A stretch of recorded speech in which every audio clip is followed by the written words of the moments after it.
أعوذ بالله من الشيطان الرجيم. بسم الله الرحمن الرحيم. الحمد لله رب العالمين، والصلاة والسلام على أشرف الأنبياء والمرسلين وعلى آله وصحبه أجمعين. رب اشرح لي صدري ويسر لي أمري واحلل عقدة من لساني يفقهوا قولي. سبحانك لا علم لنا إلا ما علمتنا إنك أنت العليم الحكيم. لا حول ولا قوة إلا بالله العلي العظيم. Assalamualaikum warahmatullahi ta'ala wabarakatuh. Jilid yang ketiga, muka surat yang ke-7. Qala musannif rahimahullahu ta'ala wa nafa'ala fi ulumihi fid daraini amin ya rabbal alamin. Bermula nafsu sebelum sampai ia nafsu kepada darjat nafsul mutmainnah. Jadi sebelum kita nak sampai pada peringkat mutmainnah ni, baginya 2 darjat. Kena lalu 2 darjat dulu dengan iktibar segala sifatnya. Disebut tu iktibar sebagai sifatnya. Bila nafsu kita ni jahat dipanggil amarah. Iktibar tu. Adapun nafsu tu tetap nafsu, tak boleh buang nafsu. Bukan syarat suruh buang nafsu. Kalau kita buang nafsu, tak ada lah keinginan kita. Nafsu tu bukan suruh buang, suruh bersih, cuci. Ketika kotor diiktibar sebagai apa? Sebagai amarah. Contohnya sebab nak suruh cuci tu payah tu. Daripada cuci dengan buang, baik buang, mudah buang. Lepas gitu je. Zaman ni pakai paper, pakai buang mudah. Daripada paper zaman dulu. Tak pakai kain, kena pula berok, anak berok, Allah kena basuh pula, kuning paper. Hak yang dipakai buang mudah, lepoh lalu. Nafsu gitu bukan jadi main pakai buang ni, kena bersih. Buang tak boleh. Jadi atas iktibar sebelum nak sampai kepada mutmainnah tu, ia ada 2 darjat iktibar atas segala sifatnya. Pertama dinamakan dia nafsul lawamah. Setelah kita melalui mutmainnah lah, ia lawamah. Nanti Imam Ghazali akan susun 7 peringkat nafsu nanti. Ni ia cerita secara umum dulu. Lepas ni Imam Ghazali akan susun. Pertama dinamakan dia nafsul lawamah, dan iaitu nafsul lawamah ini murad dengan firman Allah Ta'ala, fala uqsimu bin nafsil lawamah. Maka tiada aku bersumpah dengan nafsu lawamah. Apa makna lawamah? Yakni dengan nafsu yang mencela. Lawam makna cela. Nafsu ni suka mencela, cela diri kita ni, sama ada ke arah kebaikan ataupun ke arah kejahatan. Cela belaka. Ni kalau peringkat ni adalah harapan kita nak cuba nak pergi kepada mutmainnah. Tak sampai peringkat ni payahlah. Nak pergi kepada mutmainnah payah. Ni orang panggil peringkat ni nafsu yang suka mencela akan segala perbuatan yang kejahatan. Benda-benda yang jahat dia cela, tapi dia buat.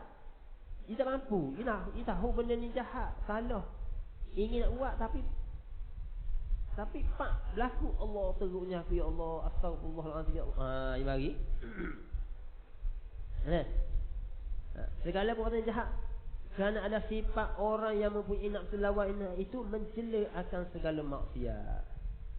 Jadi orang ni kalau berlaku juga, rebah juga, silap buat, Allah, ya Allah, kenapa ni, ya Allah, sedihnya, cela teruknya aku, jauhnya dengan Tuhan.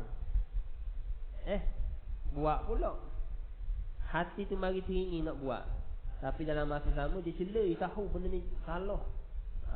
Tu dipanggil nafsul lawamah. Hak paling teruk kalau kita buat maksiat tak rasa apa-apa. Hak tu bahaya, tu mati dah hati tu. Dan nafsu amarah ni apa benda hak kita nak, tak kira halal ke haram ke ya. Rasa nak makan, tak kira dah halal ke haram ke, asal boleh makan. Tu. Kalau main amarah ni.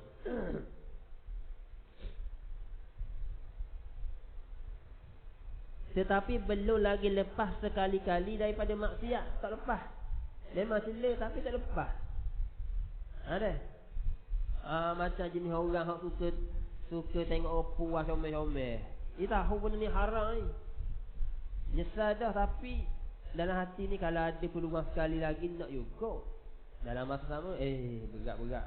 Hati duk main no gitu. Dalam masa sama pergi cela.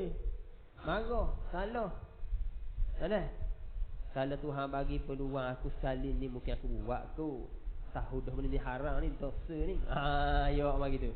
Yo mari wawi gitu. Cek dirilah masing-masing. Nak nafsu masing-masing. Tok guru mana boleh cek nafsu kita. Hak duduk diri kita belakang. Kita hanya yang tahu. Tak? Kita je tahu, orang lain tak tahu. Tapi belum lagi lepas sekali maksiat dan suka ia berbuat taat, tapi belum tetap sekali-kali berbuat taat. Suka buat taat. Ni macam ke bulan Ramadan ni. Ada Allah teruknya aku dah masuk seminggu dah baru juzuk. Nak tu target juzuk sehari tu, tapi dia dah baca juzuk je dalam seminggu. Allah. Teruknya aku. Tu awak tak? Tak. Nak buat juzuk sehari. Azan dah, tapi mari malah dia tak kuat. Mari malah teruk-teruk boleh juga juzuk, tapi seminggu. Allah teruknya aku. Seminggu dah Ramadan baru juzuk. Tu hang nampak tak tu? Tu secang tu. Ada.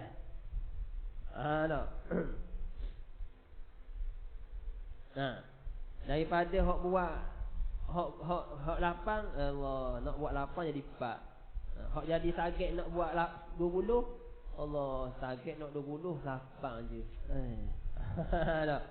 Tu tanda-tanda orang itu berada di nafsu lawamah. Jadi kesimpulan, ia cela ke? Hak baik, hak jahat cela ke? Kalau jahat ni dia cela, dia buat lemah, rasa nak buat tu lemah tu. Pak berlaku, Allah teruknya. Tu. Kalau hak jenis baik macam taat, amal ibadat, dia nak tu buat banyak, tapi dia mampu buat tu je. Tapi dalam masa dia buat sikit tu, dia cela, Allah teruknya aku ni, patutnya bulan Ramadan ni kena banyak lagi ni. Tu. Tu namanya lawamah. Tak? Dan suka buat taat, tapi belum tetap sekali-kali pada buat taat. Tak tetap. Suka tapi tak tetap. Nak sampai makan istiqamah payah. Mana? Macam contoh dia istiqamah nak sujud.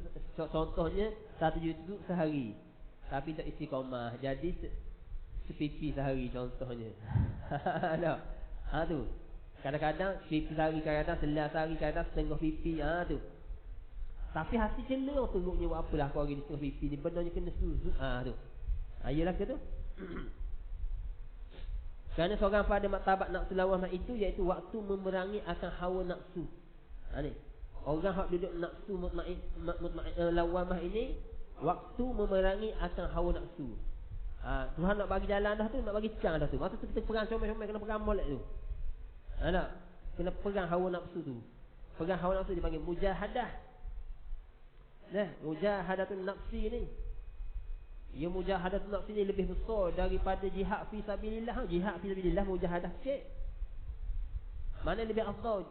Mujahadah perang ke mujahadah nafsu? Nafsu lah. Orang yang menang mujahadah nafsi, orang yang menang mujahadatun nafsi, dia tak akan takut pergi jihad fi sabilillah. Nampak? Orang yang boleh pergi jihad fi sabilillah, belum tentu dia boleh menang dengan jihad lawan nafsu. Belum tentu. Nampak tak? Sebab tu jihad nafsu ni lebih kuat, lebih tinggi, hebat. Menang tu apa benda hak perintah Tuhan, tak kisah. Biasa bagi dia. Termasuk perang fi sabilillah. Tengok. Kalau orang salah dengan jihad nafsu, nak pergi perang takut. Kalau pergi perang pun terpaksa, terdesak sebab orang kafir masuk negara kita. Semata-mata nak pergi negara orang serang. Tak boleh. Tak. Situ. Sebab tu jihad nafsu besar. Selepas daripada balik perang Badar, Nabi kata, sudah selesai kita jihad kecil, sekarang di sana ada jihad besar. Sahabat tanya, jihad kecil lagi ke ya Rasulullah, perang ni melibatkan nyawa ni? Ya, kecil. No, jihad besar ni iaitu jihad melawan hawa nafsu. Bukan senang ni. Boleh lihat ni. Nampak?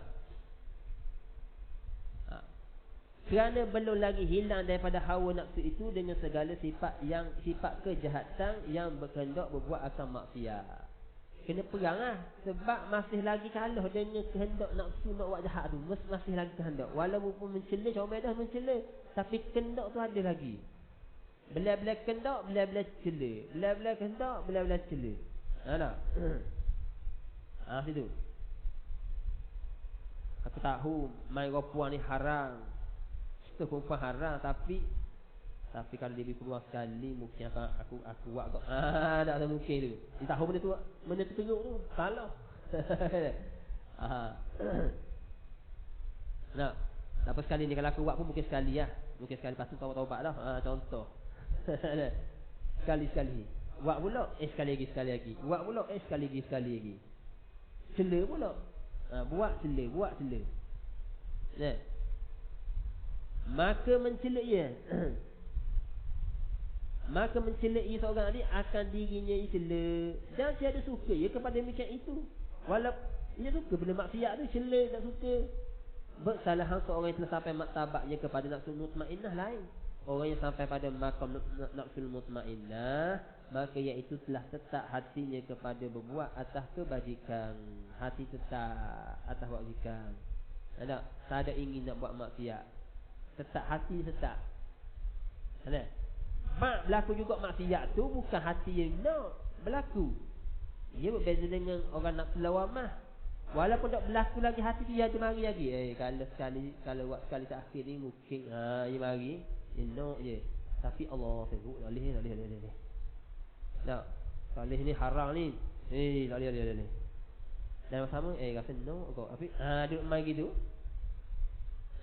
Duk main tarik tali tak tali bak jatuh maksiat. Cela, nyesal, astagfirullahalazim, teruknya aku. Duk main gitu. Mutmainnah ni tenang. Tenang dengan ujian Tuhan. Sama ada arahan Tuhan, larangan Tuhan, tenang. Situ. Nah, tenang. Sebagai mutmainnah. Payah nak sampai makam ni. Apa hak Tuhan letak, Tuhan arah, relax, cool. Orang panggil. Macam orang tenang dengan arahan. Okey, tolong buat ni. Okey, beres. Esok tolong ambil ni. Beres. Malam ni mari jumpa aku. Beres. Beres. Betul. Ya, relax, tenang. Kalau hak tak tenang lagu mana? Allah bos, saya ni busy esok bos. Apa tak? Boleh tak esok-esok ke? Tu. Kalau hak je ni tenang kan? Esok jumpa bos, teman bos pergi sini. Beres bos. Kata ni free tak? Tak apa, bos ayat je. Bos ajak kita pergi. Beres. Dia jadi jiwa tenang.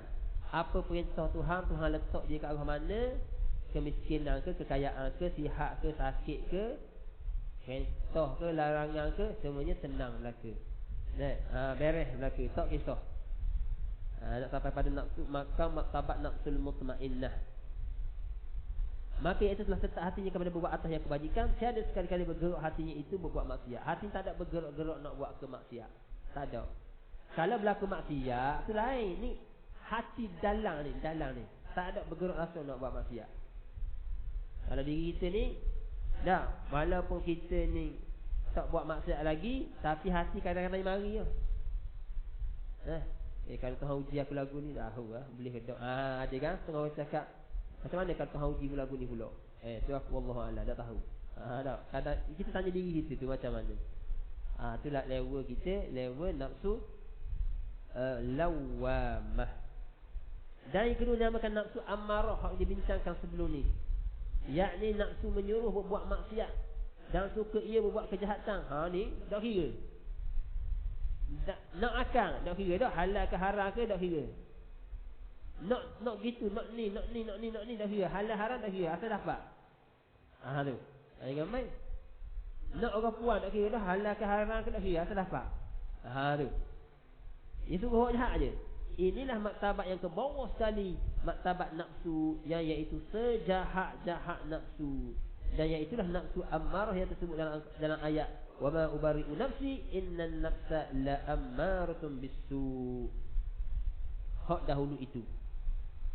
Dan dari kerana inilah bersungguh-sungguh disuruh akan seorang berkehendak kemenangan di dalam akhirat. Siapa-siapa yang nak mendapat kemenangan di akhirat, kena bersungguh-sungguh. Tu bagi mujahadah tu. Kena sungguh-sungguh. Boleh orang main dah ni. Tak, bukan hak jenis buat lebih kurang ni. Bersungguh-sungguh untuk mendapat kemenangan di dalam akhirat itu, menyucikan hatinya itu daripada nafsul ammarah. Jadi bulan Ramadan ni bulan hak paling comel lah kita nak mujahadah ni. Bukan hanya kumpul pahala saja. Sebab biasanya kalau kumpul pahala saja tak kekal. Duduk zikir, duduk beramal, duduk ni, tapi hati masih lagi riak, ujub, takabur, sum'ah. Tak jadi juga. Nampak tak? Tak jadi. Ini kena sungguh-sungguh ni. Menyucikan hati ini daripada nafsu ammarah ini dengan membanyakkan zikrullah. Kena ingat Allah omong. Apa hal kita buat, ingat Allah. Allah. Rasa Allah lalu. Kalau tak, ia akan menjadi ujub. Hebat juga aku. Jangan lalu. Terima kasih ya Allah kerana bagi aku kekuatan dapat bangun tahajud tiap-tiap malam, tak mih lagi ya Allah. Tu ingat Tuhan lalu. Nampak tak? Alhamdulillah, terima kasih ya Allah kerana bagi aku kekuatan dapat baca Al-Quran satu juzuk satu hari ya Allah. Ingat Tuhan. Bukan ingat hanya semata sebut ya Allah Allah saja. Dalam tu nampak Tuhan lalu. Nampak tak? Tapi kalau kita tak mampu dalam ni ingat Tuhan, ajar dengan mulut dulu. Subhanallah, subhanallah, ke Allahu akbar, la ilaha illallah, selawat. Tak mampu di hati, mulut dulu. Lama-lama insya-Allah Allah tengok kesungguhan kita, Allah bantu pula. Kita ingat dia melalui hati pula. Dah. Daripada hati tu. Kena ingat kamu. Apa hal kita buat, nampak Tuhan selalu. Kalau dak ajar lagu tu, ia akan pergi kepada ujub dulu. Bila ujub, ia pergi takabur pula. Bila ujub, ia nak rasa tunjuk depan orang pula, riak pula. Itu penyakit bahaya belaka tu. Tak? Penyakit bahaya belaka. Ada? Dan dengan banyakkan aurat, wirid-wirid. Ya, aurat ni lebih kepada aturan tu yang telah ditetapkan. Benda hak sistem istiqamah kita buat tu namanya wirid. Ya, zikir dengan wirid sama je. Cuma ni wirid lebih kepada benda hak kebiasaan kita buat. Macam ke wirid lepas mayang, baca ni kan benda tu benda hak kebiasaan. Ada? Kalau ratik sama juga. Ratik ni benda yang disusun. Lepas baca ni pula. Lepas baca ni baca pula. Siapa susun? Ada? Kalau Imam Haddad yang susun, namanya ratik Haddad. Tu sahaja. Isi kandungannya ada Al-Quran, salawat, wirid, zikir, sama je. Nah, cuma sebut istilah-istilah je lain-lain. Tengok iktibar mana. Kena banyak zikrullah, membanyakkan aurat, wirid-wirid. Nah, dan dengan membanyakkan belajar ilmu tasawuf dan ilmu tarikat, mana sama sahaja tu. Dan ilmu suluk, sama sahaja. Ilmu tasawuf ni ilmu cara nak menyucikan hati, kena belajar lah. Ilmu tarikat, ilmu suluk, dan ilmu yang memberi manfaat. Bila kita belajar ni, dan ilmu yang memberi manfaat, supaya lepas ia daripada nafsu amarah itu. Supaya lepas. Babi ingat ni, bahaya ni babi ni, nafsu amarah ni babi ni. Babi nak banding lawan mah babi, kerah kena sungguh-sungguh. Tadi buat mamai dah ni. Supaya lepas ia daripada nafsu ammarah itu, maka sampai naik kepada martabat nafsu lawamah. Dan daripada nafsu lawamah itulah naik kepada martabat nafsul mutmainnah. Nanti Imam Ghazali akan pecah pula lah. Sebelum lagi mutmainnah tu, dia pecah lagi, iaitu nafsu mulhamah, dia pecah. Ni dia cerita secara umum dulu. Secara umum dulu 3 nafsu mereka. Pergi kepada nafsu mutmainnah. Dan inilah penghinggaan suluk bagi orang menjalani tarikat. Bagi orang menjalani ilmu, orang menjalani tarikat, golongan salikin, inilah sub jalan dia. Habis ya? Sampai mutmainnah, habis dah. Bagi golongan orang salik. Sekarang kita belajar dah. Kan sebelum kita sebut sebelum ni kan. Apa makna salik? Salik orang yang beramal untuk nak hatinya sampai ke hadirat Allah. Dalam proses dia beramal ni, bila sampai daripada mutmainnah, selesai dah. Geloran salik dia dah habis. Jadi dia tukar status. Jadi makrifat. Itu dipanggil golongan al-arifin tu. Nah, orang yang berjalan tarikat iaitu permulaan makrifat akan Allah Taala. Jadi sampai nafsu mutmainnah ini iaitu akhir jalanan bagi orang suluk menjalani tarikat, dan iaitu juga permulaan makrifat akan Allah Ta'ala. Bila sampai peringkat mutmainnah, dia ni digelar seorang al-arifin. Wali lah, jadi wali lah. Saya mudah faham wali lah. Kekasih Tuhan lah. Al-arif billah. So wali lah. Ada. Sebelum nak sampai mutmainnah tu, nanti akan cerita duduk nafsu mulhamah. Mulhamah tu duduk sepadang wilayah dah. Sepadang wilayah. Dekat dah. Rasa panjang dah, nak masuk dah golok ni. Ya gitu.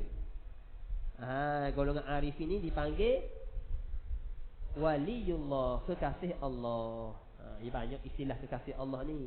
Waliullah, Habibullah, Khalilullah. Ya, di istilah-istilah dia. Bila sampai pekat ni, kadang-kadang dia wali ni, dia ada hak jenis wali, dia kenal, dia tahu dirinya wali pun ada. Ada juga wali tak tahu dirinya wali pun ada. Ada di kalangan wali, orang tu tahu dia wali, dia tahu, ada juga. Dia tahu. Dan ada wali, sedia maklum, sama-sama kenal. Dia tahu dia ni wali, ni wali. Tu panggil istilah hanya jauhari yang mengenal manikang tu. Kenal, orang ni wali, ni wali. Ada orang tu juga kenal dia wali. Tapi orang lain, wali lain kenal dia ni wali ni. Maknanya apa? Biasanya kalau wali itu dia kenal orang itu wali, sudah pasti wali itu dia lebih tinggi maqam dia daripada wali tadi. Ini tinggi. Dia ada kelas dia. Ada. Dan ada juga wali itu dia kenal diri dia wali, orang lain tak tahu. Hanya Allah sahaja. Yang ini diistilahkan sebagai rijalul ghaib. Kalau kita tengok kan rijalul ghaib. Rijalul ghaib itu iaitu wali yang kenal dirinya wali, tetapi orang lain tak kenal. Hanya Allah sahaja yang kenal. Jadi kita ni jangan mudah-mudah sangat suzon ke orang, prasangka ke orang, kata ke orang. Kita bimbang-bimbang hak kita, orang kita kata tu, kita hina tu, takut-takut kena kekasih Allah. Barang siapa memusuhi kasih Allah, mati dalam su'ul khatimah. Na'udzubillah min zalik. Orang takut ni. Tu kena hati-hatilah. Balik sampai pengkat ni.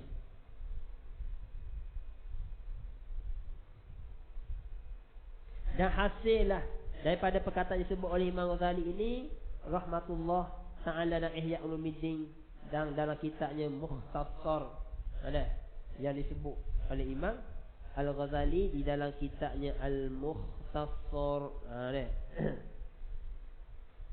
bahawa bagi nafsu itu 3 martabat. Jadi Imam Ghazali akan pecah nafsu ni ada 3 martabat. Martabat pertama, martabat kedua, dan martabat 3. Dan lepas tu ia pecah lagi. Daripada 3 martabat tu ia pecah jadi 7. Sedia maklum, amarah, lawamah, mulhamah, mutmainnah, radiyah, mardiyah dan kamil. Tu kita akan sambung balik insya-Allah. Martabat yang pertama, wallahu a'lam. Bismillahirrahmanirrahim. Alhamdulillahirabbil alamin, wassalatu wassalamu ala asyrafil anbiya'i wal mursalin wa ala alihi wa sahbihi ajma'in. Allahumma jam' hadza jam'an marhuma تفرقنا من بعده تفرقا معصوما رب يسر ولا تؤثر بالتمم بالخير ربنا آتنا في الدنيا حسنة وفي الآخرة حسنة وقنا عذاب النار صلى الله على سيدنا محمد وعلى آله وصحبه وسلم والحمد لله رب العالمين.